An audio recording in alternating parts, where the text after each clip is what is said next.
Most welcome dear students, आप सभी लोगों का स्वागत है आपके अपने यूट्यूब चैनल डीजे सर पर। आज के महत्वपूर्ण वीडियो सेशन जो है वो क्लास 12th के बच्चों के लिए बहुत ही इंपॉर्टेंट है और जिनका कि जो सब्जेक्ट है वो ज्योग्राफी है और स्टेट बोर्ड से वो पढ़ रहे हैं और उनका जो लैंग्वेज है वो इंग्लिश है। तो इंग्लिश मीडियम के वे बच्चे जो कि ज्योग्राफी के लिए हुए हैं वो वीडियो में अंत तक बने रहेंगे। और लेसन स्टेट बोर्ड को इंग्लिश में पढ़ाने वाला जो पहला चैनल बना है लेसन, उसका नाम है डीजे सर।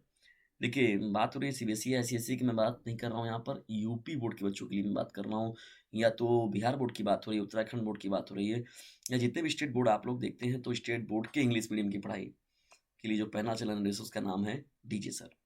तो चलिए स्टार्ट करते हैं हम लोग डिस्टेंस। पहला देखिए, ज्योग्राफी का पहला प्रश्न क्या है, name the major iron ore mines of Orissa. देखिए, उड़ीसा में अगर देखा जाए तो मेजर आयरन ओर के मामले में कौन कौन से हैं। देखिए, यहाँ पर डिस्टेंस मयूरभंज जो है और कियोंझर, जिन्हें केनुनझर भी हम लोग बोलते हैं, तो ये डिस्ट्रिक्ट जो होते हैं महत्वपूर्ण रूप से जिम्मेदार है किस आयरन ओर बेल्ट का, यानी आयरन ओर का बेल्ट के रूप में जो होता है मयूरभंज को मुख्य रूप से याद किया जाता है, जो डिस्ट्रिक्ट है ये उड़ीसा का ना।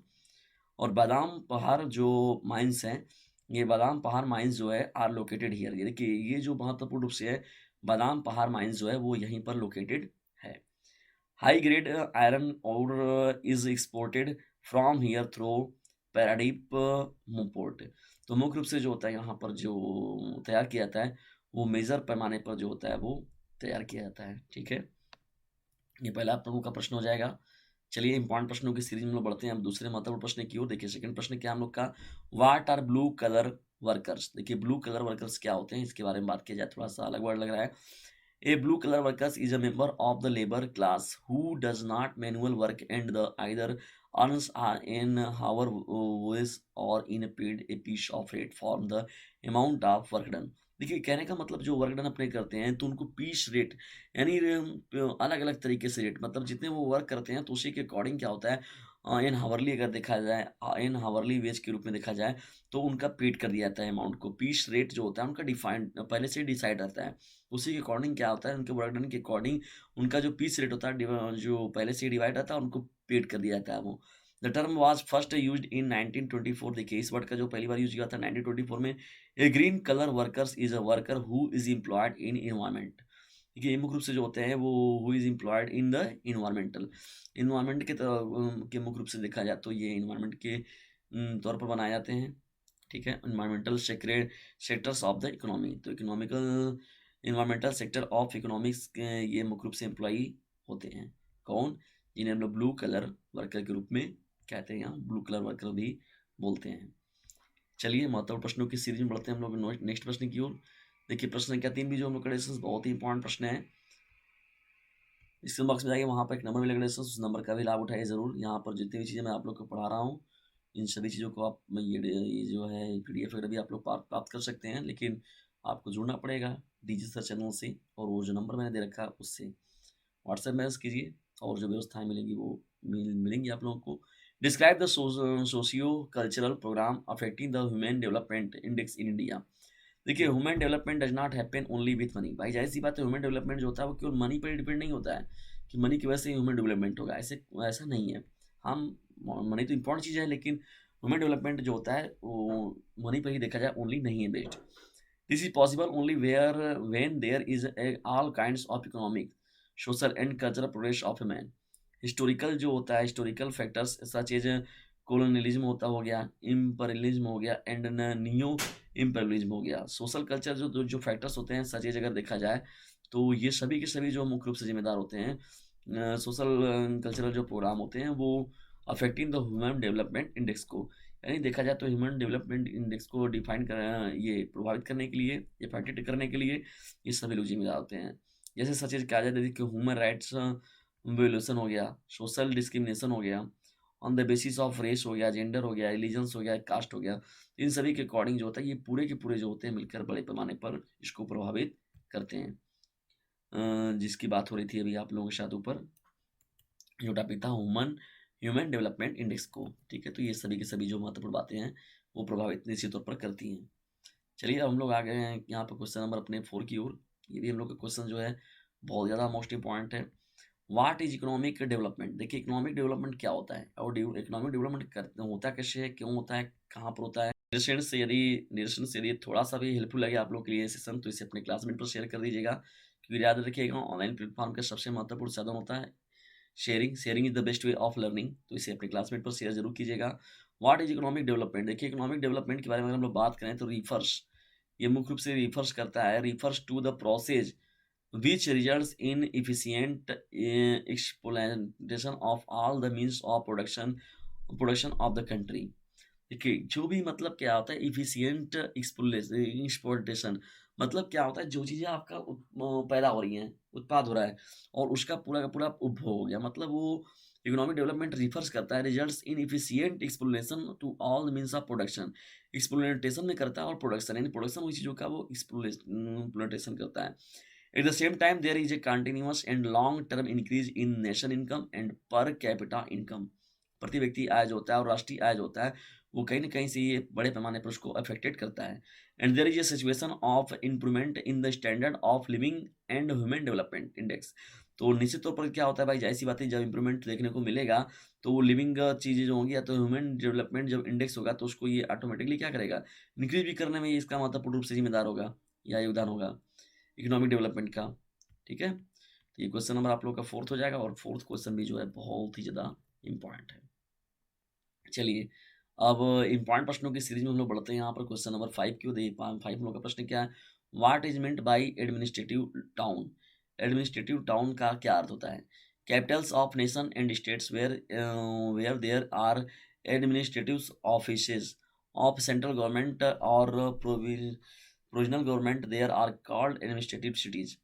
कहने का मतलब क्या होता है, नेशंस की जो एडमिनिस्ट्रेटिव ऑफिस यानी कोई भी जो भी कैपिटल्स होता है किसी भी नेशन या स्टेट्स के, तो वहाँ पर जो एडमिनिस्ट्रेटिव जो ऑफिस बनाई गई रहती है वो सेंट्रल गवर्नमेंट के लिए या तो प्रोविजनल गवर्नमेंट के लिए, तो उसे ही हम लोग कहते हैं एडमिनिस्ट्रेटिव सिटीज कहते हैं या एडमिनिस्ट्रेटिव सिटीज या एडमिनिस्ट्रेटिव टाउन बोला जाता है उसको। जैसे हम लोग इंडिया के बारे में बात करें तो इंडिया के जो महत्वपूर्ण रूप से अगर देखा जाए तो एडमिनिस्ट्रेटिव ऑफिस जैसे हो गया, जैसे सेंट्रल लेवल पर देखा जाए जो भी मंत्रालय है, जो भी कैबिनेट के मंत्री हैं, तो उनका पूरा मुख्य रूप से जो मुख्यालय बनाया गया कहाँ पर, न्यू दिल्ली में ही बनाया गया है।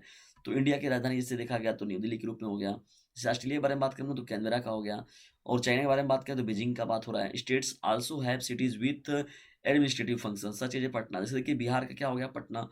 तो ऐसे क्या होते हैं स्टेट के भी जो होते हैं वो बनाए गए रहते हैं। जैसे उत्तर प्रदेश की बात करते हैं आप लोग तो लखनऊ का नाम क्या किया जाता है, पहले भी आता है। तो चेन्नई जैसे देखिए यहाँ पर दिख रहा है तमिलनाडु हो गया, बिहार का क्या हो गया, पटना हो गया। तो इस तरीके से ये सेपरेशन देखने को मिलता है। चलिए आगे बढ़ते हैं हम लोग यहाँ पर क्वेश्चन नंबर 6 की ओर। ये महत्वपूर्ण प्रश्न हम लोग का है। क्वेश्चन नंबर 6 जो है दिख रहा है स्क्रीन पर आप लोगों को, define the concept of sustainable development. देखिए सस्टेनेबल डेवलपमेंट क्या होता है?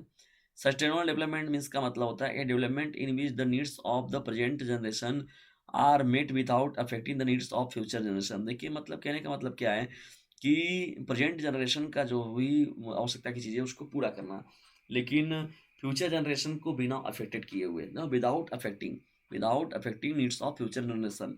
और प्रेजेंट जनरेशन को जो भी डेवलपमेंट कर रहे हैं वो प्रेजेंट जनरेशन कर रहे हैं, तो इस चीज़ों को हम लोग कहते हैं सस्टेनेबल डेवलपमेंट। ये बहुत ही महत्वपूर्ण प्रश्न है, बहुत ही ज़्यादा पॉपुलर क्वेश्चन है। ठीक है, इस प्रश्न को तो बिल्कुल भी मत छोड़िएगा आप लोग एग्जाम में और देख कर जरूर जाइएगा एक बार। चलिए आगे बढ़ते हैं हम लोग यहाँ पर और देखते हैं क्वेश्चन नंबर 7वां। देखिए प्रश्न हम लोग क्या है, why is there a need for the regional planning? Regional planning का क्या अर्थ होता है, क्यों इसका आवश्यकता होता है, क्यों बनाया जाता है? Some areas are highly development while some are backward. देखिए कुछ एरिया तो ऐसे होते हैं जो कि हाईली डेवलपमेंट होते हैं लेकिन कुछ डेवलप्ड होते हैं, और कुछ ऐसे होते हैं जो बैकवर्ड होते हैं। This uneven pattern of development, देखिए जो अनइवन पैटर्न बनाया गया है डेवलपमेंट का, ensure that planners adopt a special perspective and plan to reduce regional imbalances in development. This type of planning is called regional planning. Regional planning का मतलब होता है मुख्य रूप से उनको भी देखिए जो कम बैकवर्ड हैं या हाईली डेवलपमेंट नहीं है, वो सिटीज़ हो गई या वो एरियाज़ हो गया, तो उनको भी कैसे डेवलपमेंट किया जा सके या उनको कैसे बैकवर्ड से उनको डेवलप्ड सिटीज़ में उनको हम लोग कैसे कर सके, तो उसके लिए जो प्लानिंग बनाई जाती है तो उसे ही हम लोग बोलते हैं रीजनल प्लानिंग। ठीक है, और देखिए यहाँ पर रीजनल प्लानिंग में अगर देखा जाए देखिए कुछ महत्वपूर्ण बातें और भी हो जाए। In its primary objectives are the fluid control, soil conservation and providing electricity.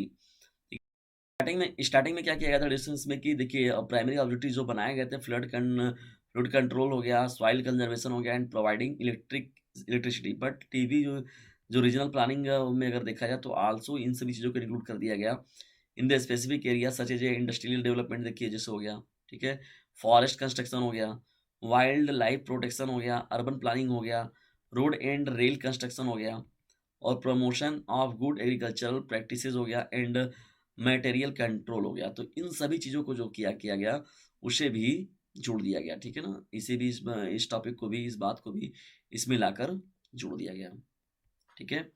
यहाँ पर आपको रीजनल प्लानिंग के अंतर्गत इनको भी देखा गया।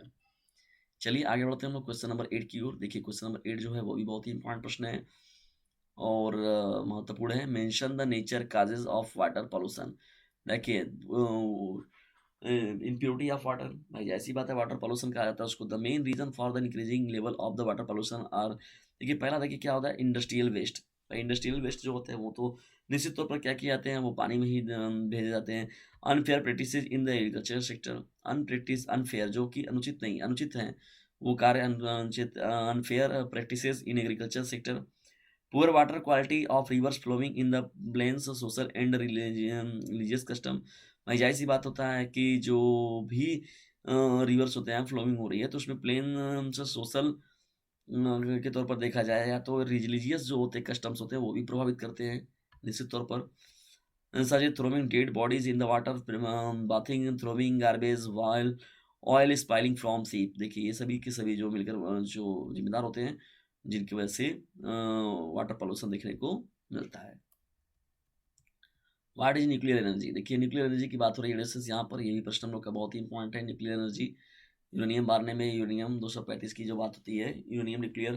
तो a large amount of energy is stored in the nucleus of some atoms. कुछ ऐसे एटम्स होते हैं जिसमें कि जो लार्ज अमाउंट ऑफ एनर्जी इसमें स्टोर होती है, nucleus of some atom. This energy is also called nuclear energy. देखिए न्यूक्लियर एनर्जी की बात हो रही है। Carbon dioxide gas is not release when the electricity is produced from this energy, that is the use of nuclear energy does not increase the amount of carbon dioxide in the environment। देखिए carbon dioxide को क्या करता है, ये environment में increase नहीं होने देता है या तो प्रोड्यूस नहीं होने देता है, ठीक ना? ये महत्वपूर्ण रूप से इसके पीछे वजह है। और चलिए अब हम लोग आगे यहाँ पर सिस्टमेटिक। देखिए क्वेश्चन नंबर लास्ट की ओर। देखिए पुलिस सेटलमेंट क्या होता है, पेरिस सेटलमेंट, ये एक बहुत ही इंपॉर्टेंट है। पल्ली जो बस्ती होती है वो क्या होता है, तो parish settlements means those settlements which physically increases in many units but the name of those units remains the same. ठीक है, देखा जाए तो ये यूनिट्स में बटी रहती हैं, they will increase in the main units में but name of all those units remains the same. Such units are known by local names in different part of the country. For example अगर देखा जाए तो local names क्या होता है, some of five settlements are Panna हो गया, पांडा हो गया, नंगला हो गया, ठीक है, धाणी हो गया, और यहाँ पर क्या है जो जुड़ा जा रहा है इसमें, पाली हो गया, तो एक्सेट्रा की जो इसमें जो इंक्लूड कराए जाते हैं। डिस्कशन देखिए ये क्वेश्चन नंबर 10 प्रश्नों का जो डिस्कशन आप लोग के साथ किया गया ज्योग्राफी के, ये बहुत ही महत्वपूर्ण थे और निश्चित तौर पर आपको लाभान्वित करने वाले थे। और उसके अलावा डिस्कशन उससे ज़्यादा लाभान्वित करने वाला ये नंबर है आप लोग के लिए 950 950 690, ठीक है डिस्कशन 690। थोड़ा सा लैपटॉप वगैरह में लोग को दिक्कत होती है, 285 हो गया आप लोगों के लिए, और यहाँ पर लास्ट में क्या हो गया 7 हो गया। तो ये डिस्टेंस एक व्हाट्सएप नंबर है डीजी सर चैनल की तरफ जो आप लोग को मिल रहा है 950 690 257 नाम का। तो इस नंबर का खुद भी लाभ उठाइए और लोगों को भी इस नंबर से लाभान्वित जरूर कीजिए। और जल्दी लोगों के अंदर ज्ञान की पूंगी बजाने वाला एक चैनल जिसका नाम है डीजे सर, वो सभी लोगों की जुबान पर रहेगा। तो डिस्टेंस खुद भी इसका लाभ उठाइए और लोगों को भी इससे लाभान्वित कीजिए। जल्दी मिलते हैं हम लोग किसी अन्य वीडियो में किसी अन्य टॉपिक के साथ। तब तक के लिए टेक केयर, बाय, जय हिंद जय भारत। लेकिन डिस्टेंस आप इंग्लिश मीडियम के स्टूडेंट्सों की संख्या बढ़ाइए, ज़्यादा से ज़्यादा बच्चों को इस चैनल पे जोड़िए ताकि इंग्लिश मीडियम के मैं बहुत सारे लेक्चर आप लोग को स्टेट बोर्ड के जो बच्चे हैं जो इंग्लिश मीडियम से तैयारी कर रहे हैं उनके लिए मैं प्रोवाइड करा सकूँ। तो इसे दूर तक फैलाइए, क्योंकि याद रखिएगा डीजे सर का कहना है पढ़ने के साथ ही साथ इसे रेगुलर अपने क्लासमेट पर शेयर करते रहना है, ठीक है। और ऑनलाइन प्लेटफॉर्म का तो जानते हैं एक महत्वपूर्ण sharing is the best way of learning, तो इसे अपने क्लासमेट पर शेयर ज़रूर कीजिए। जल्दी मिलते हैं हम लोग किसी अन्य वीडियो में किसी अन्य टॉपिक के साथ। तब तक के लिए टेक केयर, गुड बाय, जय हिंद, जय भारत।